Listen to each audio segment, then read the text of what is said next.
परमेश्वर का धन्यवाद हो।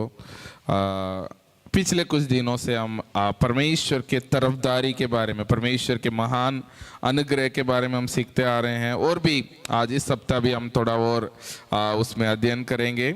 आज के लिए जो वचन है, पहले हम पढ़ेंगे वचन संहिता 23:6, जो हम पहले से पढ़ते आ रहे हैं। वचन संहिता अध्याय 23:6।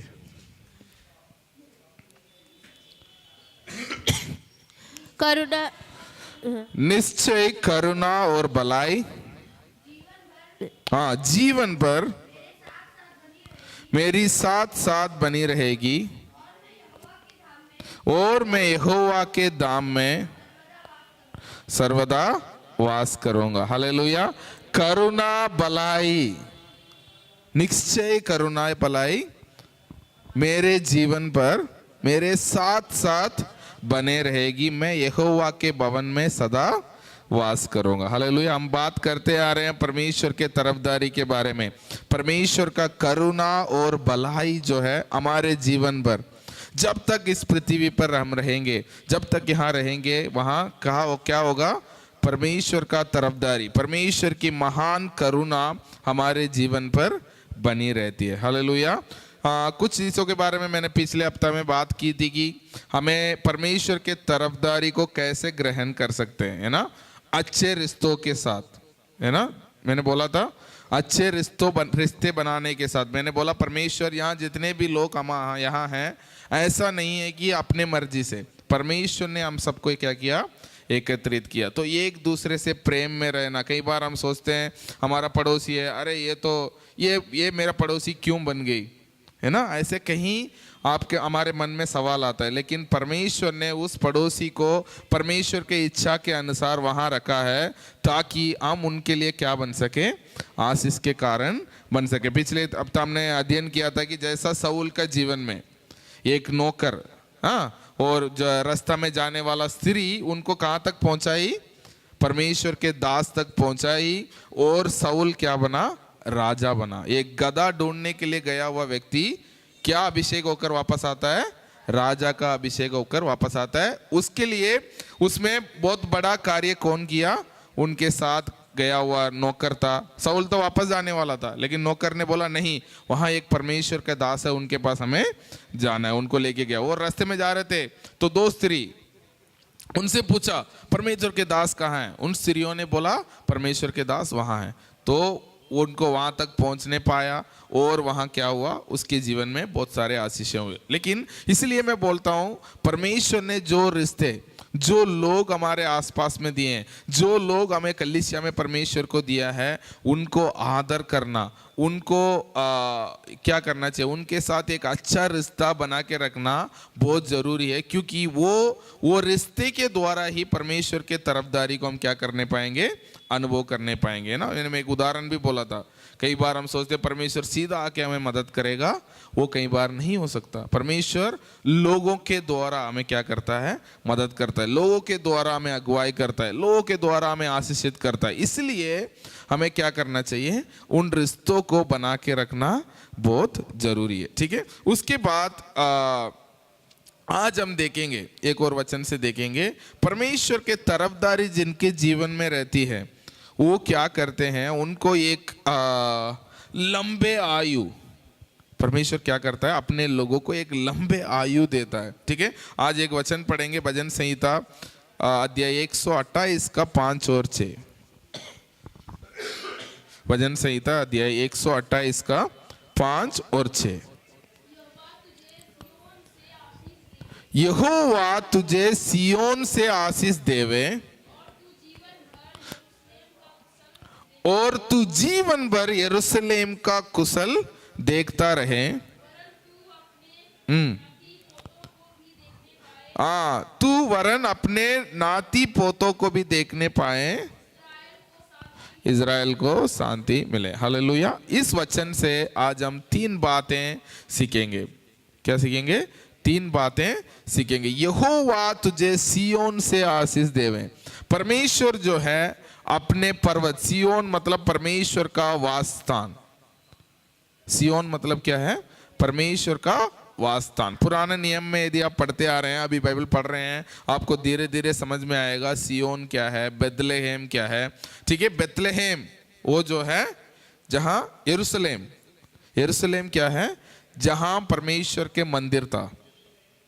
अभी उस जगह में मंदिर नहीं है और कुछ लफड़ा चल रहा है, बहुत सारे प्रॉब्लम्स चल रही है, मस्जिद है, मस्जिद तोड़ने का बात चल रही है। एक दीवार मंदिर का दीवार, एक दीवार रहा हुआ है अभी अभी भी, उसमें दीवार में जाके लोग प्रार्थना करते हैं। लेकिन मेरा बोलने का मतलब सियोन, सियोन जब हम देखते हैं, वो सियोन एक पर्वत है, उस पर्वत के ऊपर एक शहर है, वो यरूशलेम।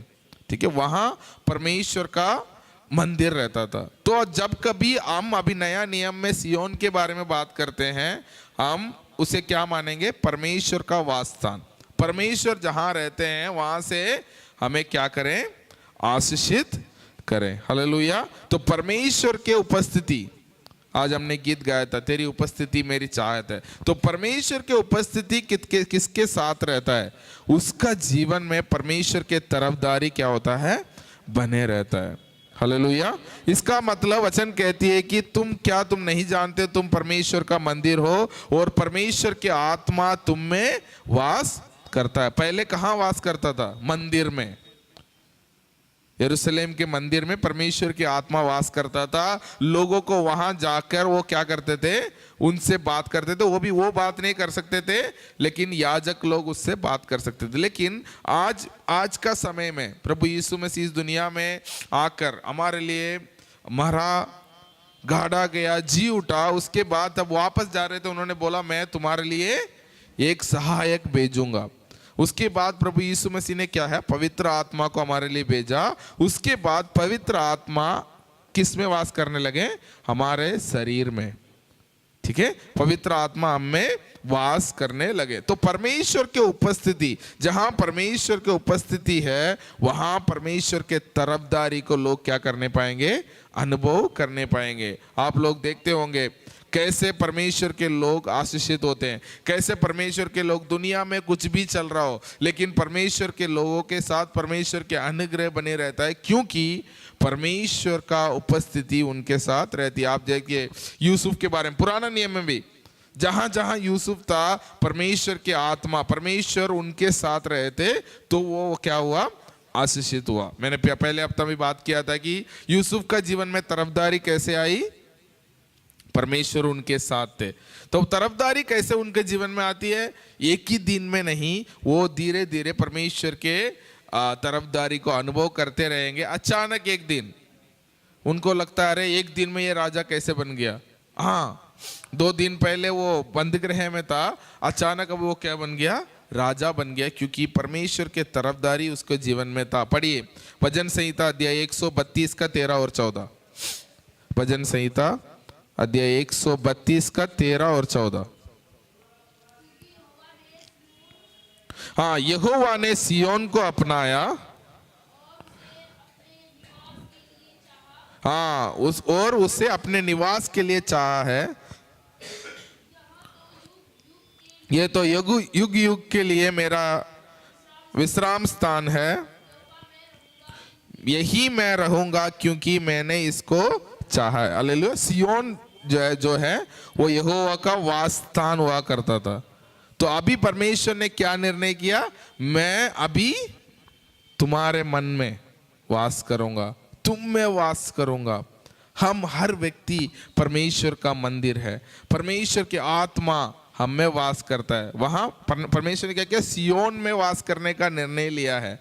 वहां वो रहते थे, अभी वो किस पर रहते हैं, हम पर रहते हैं। हमारे मन में परमेश्वर की आत्मा वास करते हैं। इसलिए परमेश्वर की आत्मा, परमेश्वर सियोन से आशीष दे, मतलब परमेश्वर अपने वास स्थान से, जहां परमेश्वर के उपस्थिति हो, वहां परमेश्वर के आशीष को हम अनुभव करने पाएंगे। Hallelujah, hallelujah. उसके बाद एक और वचन पढ़ो, भजन संहिता अध्याय 92 का 13 और 14, 92 का 13 और 14।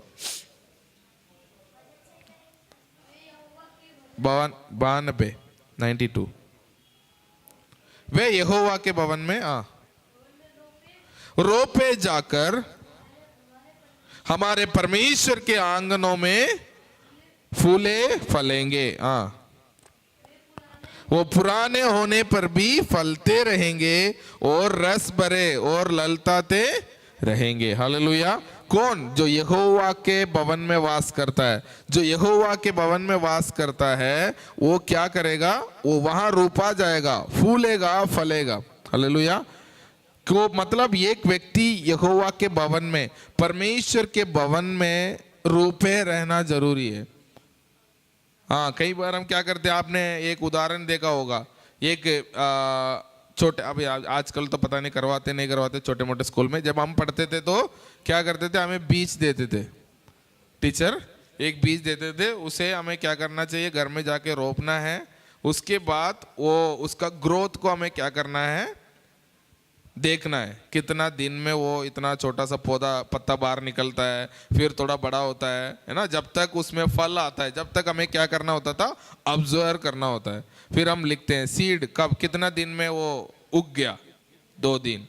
फिर उसके बाद इतना सेंटीमीटर कब बना, 4 दिन। ऐसा करके हम क्या करते थे, रिकॉर्ड बनाते थे। तो मतलब कई बार हम क्या करते हैं, अरे बीज रख दिया, 2-3 दिन हो गया तो निकला ही नहीं। आपने, मेरा दोस्त का तो निकल गया, मेरा निकला नहीं है, तो क्या कर दिया, खोद के देख लिया, खोद के देख लिया, क्या पता अगले दिन निकलने वाला था, फिर खोद दिया तो खत्म है, फिर दोबारा डाला तो वो आया ही नहीं है। तो कई बार लोग क्या करते हैं, इधर से उधर, इधर कभी उधर अच्छा रहेगा, चलो वहाँ 2 दिन जाते हैं, फिर दूसरा जगह 2 दिन जाते हैं, फिर दूसरा दिन, ये तो ये हो गया, बीज डाला, फिर उसको खोद दिया, फिर उठा के दूसरा जगह में रख दिया, फिर वहाँ खोद दिया, दूसरा जगह में रख दिया। लेकिन यहाँ क्या कहता है, वो यहोवा के भवन में रोपे रहकर क्या करते हैं, एक जगह में बने रहते हैं, वो क्या करेंगे, फूलेंगे, फलेंगे। मान के चलो इतना बड़ा हो गया, फिर दोबारा खोद के दूसरा में रख दिया, फिर क्या हो जाएगा, सूख जाएगा। तो जो यहोवा के भवन में बने रहता है वो क्या करेगा, यहोवा के आशीष को अपने जीवन में अनुभव करेगा, वो फूलेगा, फलेगा, उसको कोई भी रोक नहीं सकता, क्योंकि उसका कनेक्शन किसके साथ है, यहोवा के साथ। कई लोग बोलते हैं हमें परमेश्वर के भवन में क्यों आना है, हमारा तो कनेक्शन डायरेक्ट परमेश्वर के साथ, हम सीधा बात कर लेंगे। ऐसा नहीं होता। परमेश्वर ने कलीसिया को इसलिए बनाया, परमेश्वर ने कलीसिया, परमेश्वर के भवन को इसलिए बनाया, हम सब लोग मिले, है ना, परमेश्वर की महिमा करें, परमेश्वर से बात करें, और परमेश्वर जो हमसे चाहते हैं उसे हम सब मिलकर पूरा करें। ऐसा नहीं कि एक व्यक्ति, पास्टर एक व्यक्ति नहीं पूरा कर सकता, विश्वासी एक व्यक्ति पूरा नहीं कर सकता, है ना। सिर्फ सर होता तो काम चल जाएगा, शरीर में नहीं होता, है ना, पूरे शरीर होता है तभी उसका काम सही से चलता है। इसलिए कलीसिया को परमेश्वर ने बनाया, लोग यहाँ आए और इस दुनिया को आशीष के कारण बन सके। केवल हम आशीषित होना परमेश्वर की योजना नहीं है, हम आशीषित होना है और दूसरे लोगों के लिए भी हम आशीष के कारण बनना है। हालेलुया। दूसरी बात, पहली बात, यहोवा के उपस्थिति, परमेश्वर के उपस्थिति जहां है वहां से परमेश्वर हमें क्या करता है, अपने लोगों कर अनुग्रह करता है। दूसरी बात, परमेश्वर के हम क्या करते हैं, परमेश्वर के उस तरफदारी को अपने जीवन भर, आप पढ़िए उसके अगले भाग, वचन संहिता 128 का 5 में लिखा है कि यहोवा तुझे सिय्योन से आशीष देवे और जीवन भर यरूशलेम का कुशल देखता रहे। तुम क्या करो, जीवन भर यरूशलेम के कुशलता को देखते रहना। यरूशलेम, यरूशलेम का मतलब मैं बताता हूं, शांति का शहर। क्या है, शांति का शहर यरूशलेम। मतलब शालोम, आपने सुना होगा शालोम। शालोम मतलब क्या है, शांति, परमेश्वर का शांति। तो वचन यहां कहती है कि तुम परमेश्वर के शांति को अपने जीवन भर, कब तक, अपने जीवन भर, मतलब परमेश्वर के शांति। फिलिपियों अध्याय 4 का 6 और 7 पढ़िए। फिलिपियों अध्याय 4 का 6 और 7।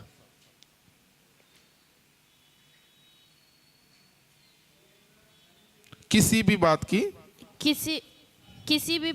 चिंता मत करो, किसी भी बात की चिंता मत करो, परंतु हर एक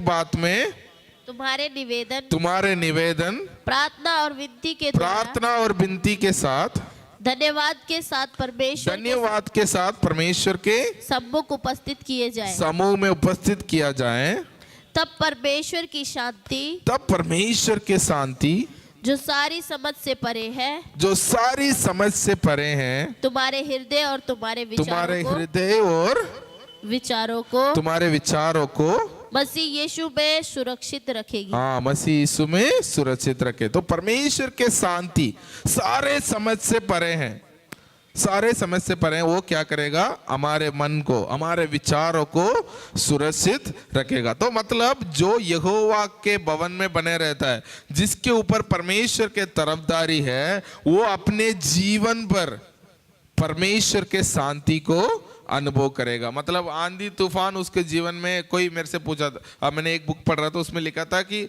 आप शांति क्या समझते हो।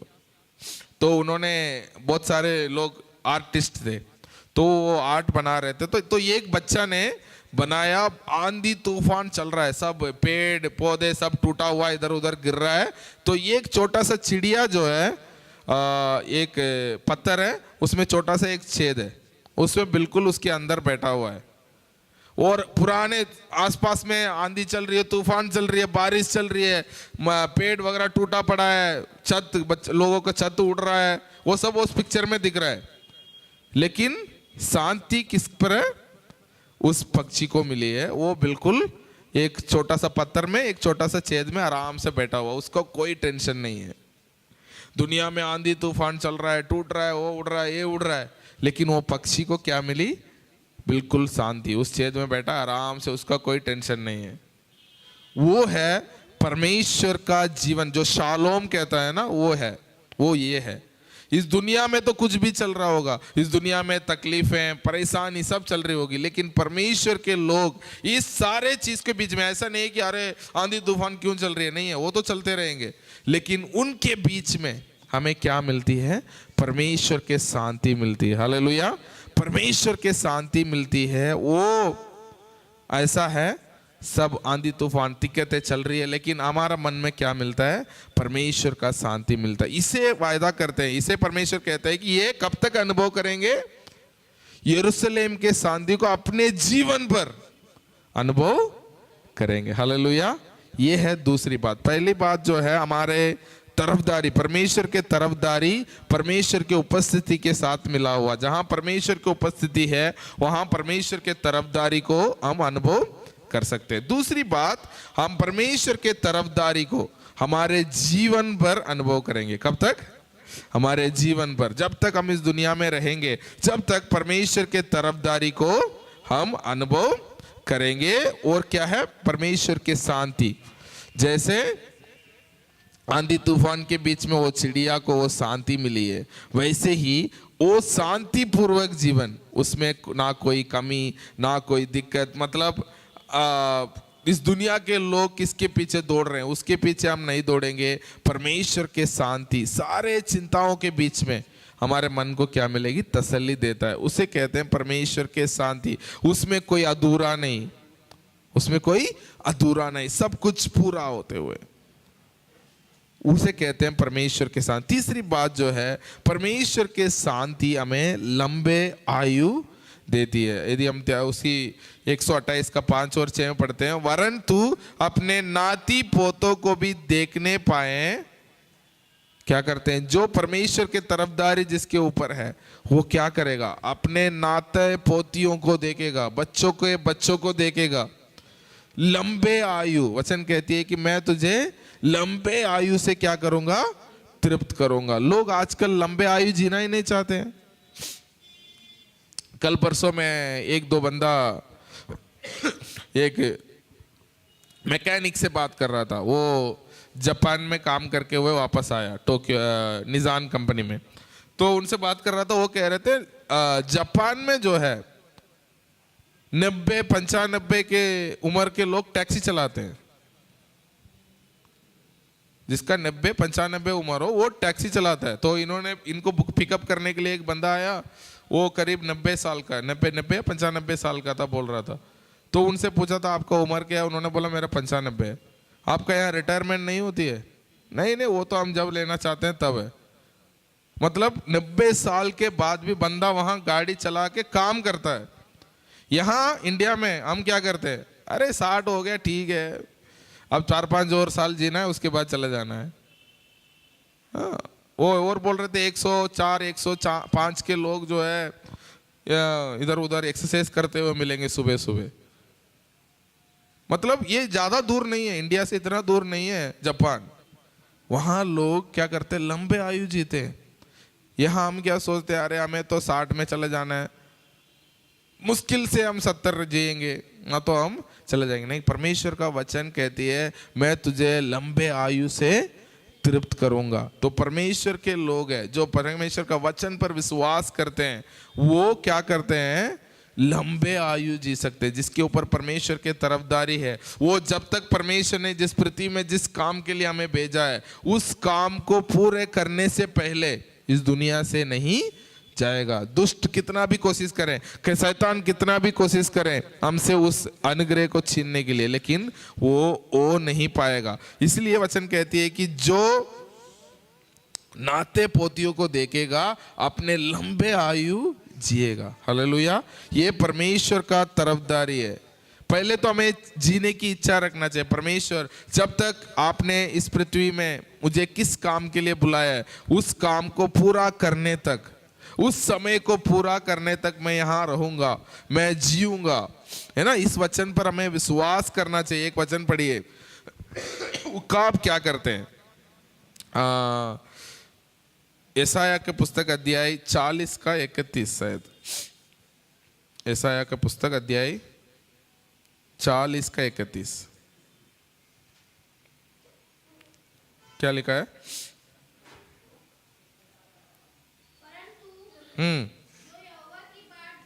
परंतु जो यहोवा के बाट जोते हैं, हाँ, वे नया बल प्राप्त करते हैं।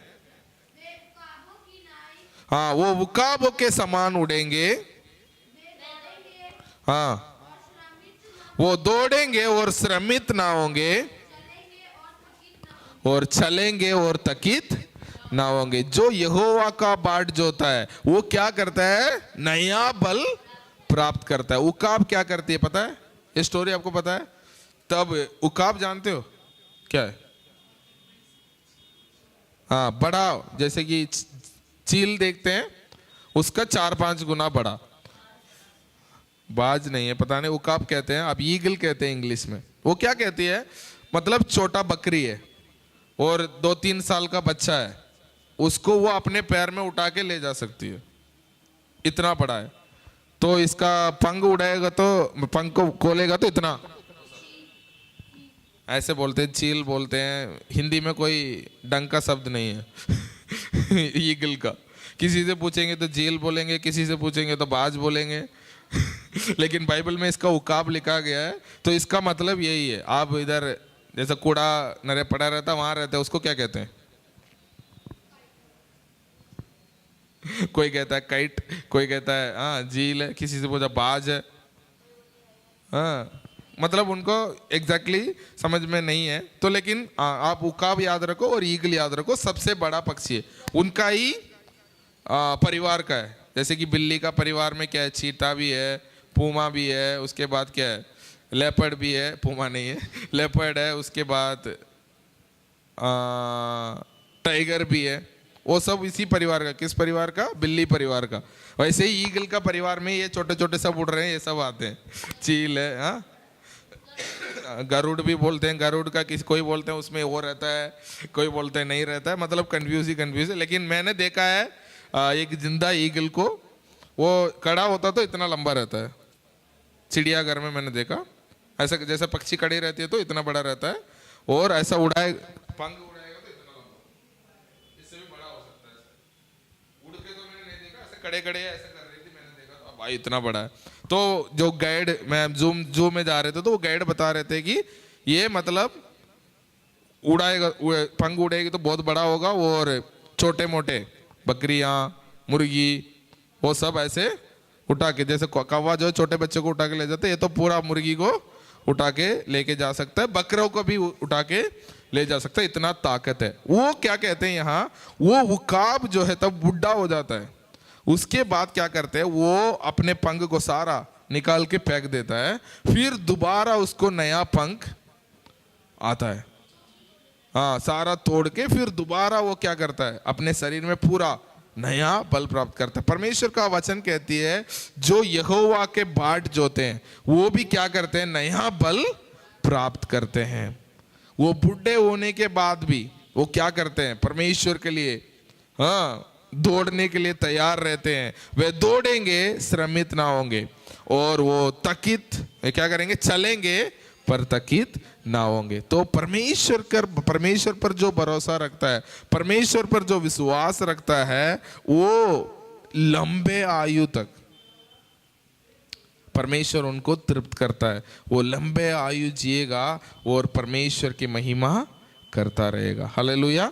ये हमें विश्वास करना होगा। जो विश्वास करते हैं वो लंबे आयु जीते हैं। वो विश्वास करते हैं, क्या करते हैं, अपने जीवन को परिवर्तन करते हैं। परमेश्वर, मैं जिस काम के लिए आपने मुझे भेजा है उस काम को मेरे जीवन में मैं पूरा करूंगा। तो उस विश्वास के साथ वो आगे बढ़ते हैं। तो परमेश्वर के तरफदारी जिसके ऊपर है, परमेश्वर के तरफदारी जिसके जीवन में है, वो क्या करता है, परमेश्वर के लंबे आयु वो परमेश्वर ने अपने लोगों के लिए रखा है, उसको पूरा करेगा। हाँ, आप पुराना नियम में देखते हैं, लोग शुरू में तो 900-800 साल जीते थे। यदि अब्राहम को यदि आप देखते हैं, वो क्या करता है, 100 साल में उनका बच्चा हुआ। यहां तो 100 साल में बंदा,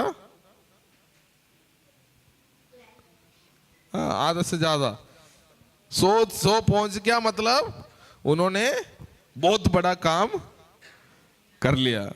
और कई सारे लोगों से आप बात करते हैं, वो 100 पहुंचना चाहते ही नहीं।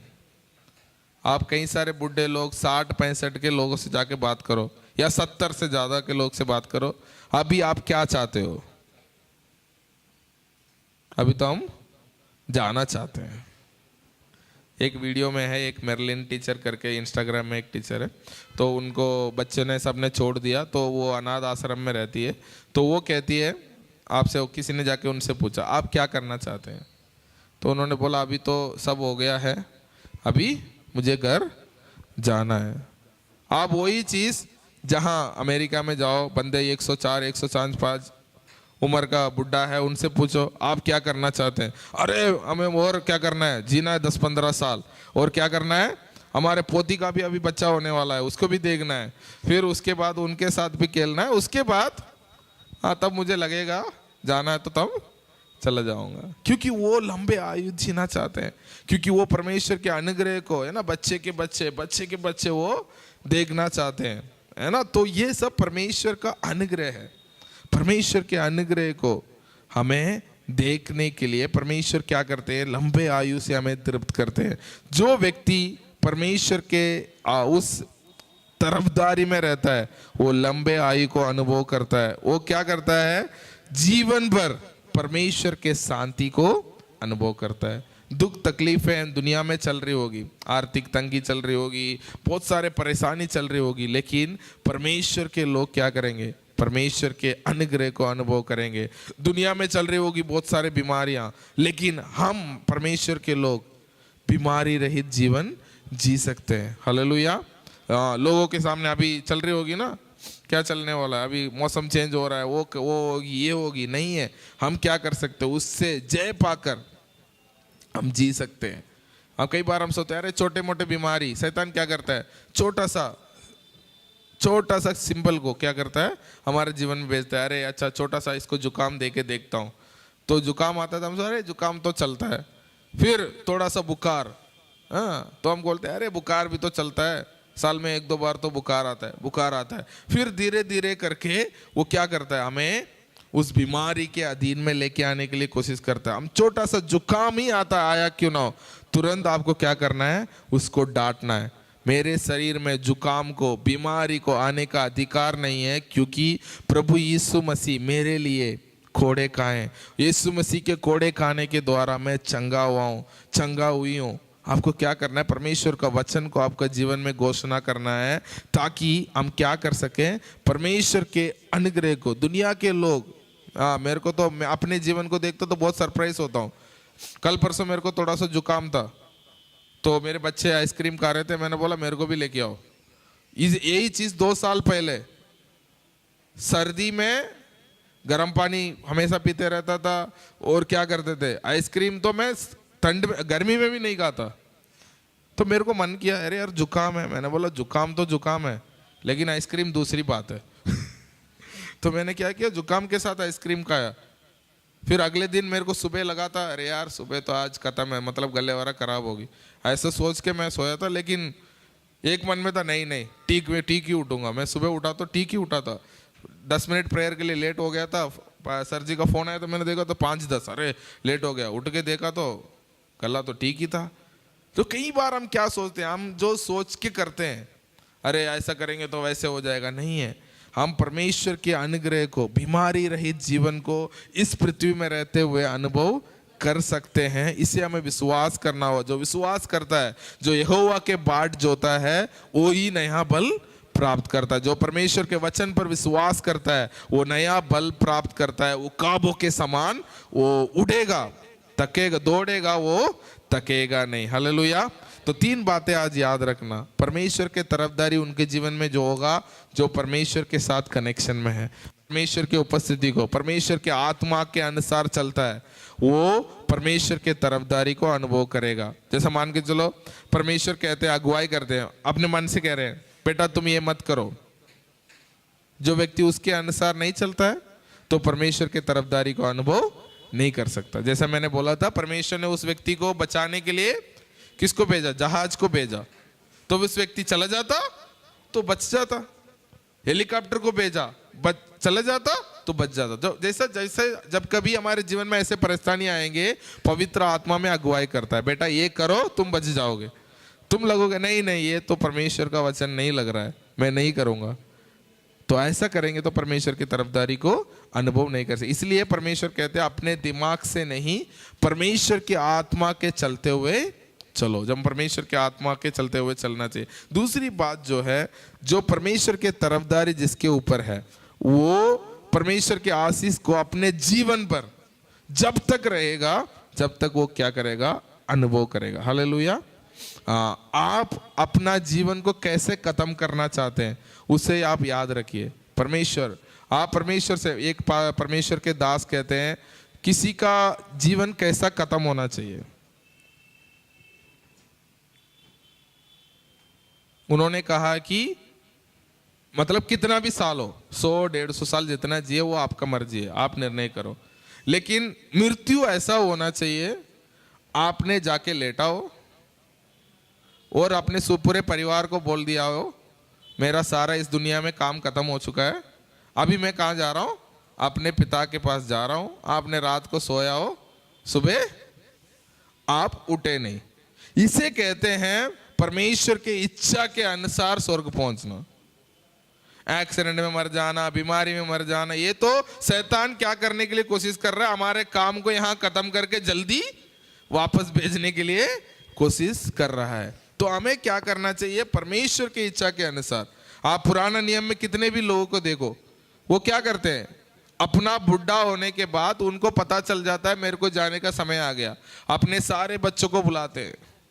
आप बाइबल में देखोगे, यूसुफ की कहानी पढ़ा, क्या करते हैं, सारे बच्चों को बुलाते हैं, फिर उनको क्या करते हैं, आशीर्वाद देते हैं, बेटा तू संगारा इस क्षेत्र पे तू राज कर। हाँ, जैसे बच्चे बाप अपने बच्चों को बांट के देते हैं। तो ये सब करने के बाद वचन में लिखा गया है कि वो परमेश्वर के साथ चला गया, या सो गया, मसीह में सो गया, परमेश्वर में सो गया, जो भी है। कोई भी ऐसा नहीं है, आप पुराने नियम में देखोगे, अरे उसका ये हो गया तो आधा में मर गया, पता नहीं इनके बच्चों को कौन आशीर्वाद दिया, इनके बच्चों को कौन जमीन बांट के दिया। ऐसा कोई नहीं। अब्राहम को देख लो, इसहाक को देखो, याकूब को देखो, यूसुफ को देखो, ये सब क्या करते हैं, अपने जीवन को कहानी पूरा करके फिर चले जाते हैं। तो यही इच्छा है परमेश्वर का हमारे जीवन में। हम जब तक इस पृथ्वी में रहेंगे, परमेश्वर के अनुग्रह को अनुभव करेंगे, परमेश्वर के शांति को अनुभव करेंगे, उसके बाद तब जाएंगे तो खुशी के साथ, आनंद के साथ, लोगों को आशीष करते हुए, लोगों को दुख भी नहीं लगेगा। बंदा 150 साल जी गया, अपने बच्चों को बच्चे देख लिया, बेटी का बेटी देख लिया, बेटा का बेटी देख लिया, उसके बाद यदि कोई मरता है, लोग क्या करते हैं? रोते नहीं है, क्या करते हैं? उत्सव मनाते हैं। हमारा साइड में तो जो बंदा 90-100 के ऊपर चला गया, फिर तो बैंड बाजा के साथ उनको वापस भेज दे, कोई रोता नहीं।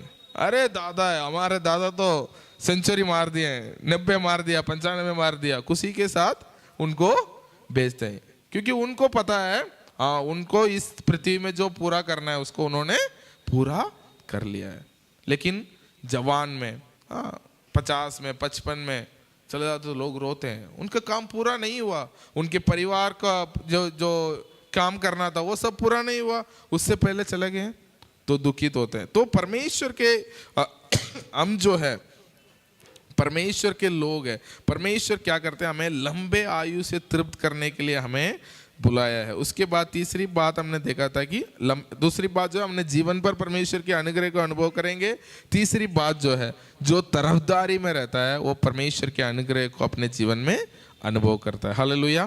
तो इस वचनों को याद कीजिए, जब कभी बीमारी धीरे धीरे आपका जीवन में आ रहा हो, ऐसे सिम्टम्स दिख रहा हो, उसमें वहीं क्या करना चाहिए? खत्म करना चाहिए। नहीं, मैं लंबे आयु जीऊंगा, मेरे जीवन में बीमारी का अधिकार नहीं है, मेरे जीवन में अशांति का मैं अनुमति नहीं देता हूँ, मेरे जीवन में परमेश्वर ने शांति का वायदा किया है, मेरे जीवन में परमेश्वर के शांति को मैं अनुभव करूँगा। मैं अपने शरीर के अनुसार नहीं, मैं परमेश्वर के आत्मा के चलते हुए चलूँगा करके अपने जीवन में आगे बढ़ना चाहिए। इस महीना जो है ईस्टर का महीना है ना, तो अगले हफ्ते से प्रभु यीशु मसीह का लहू या प्रभु यीशु मसीह ने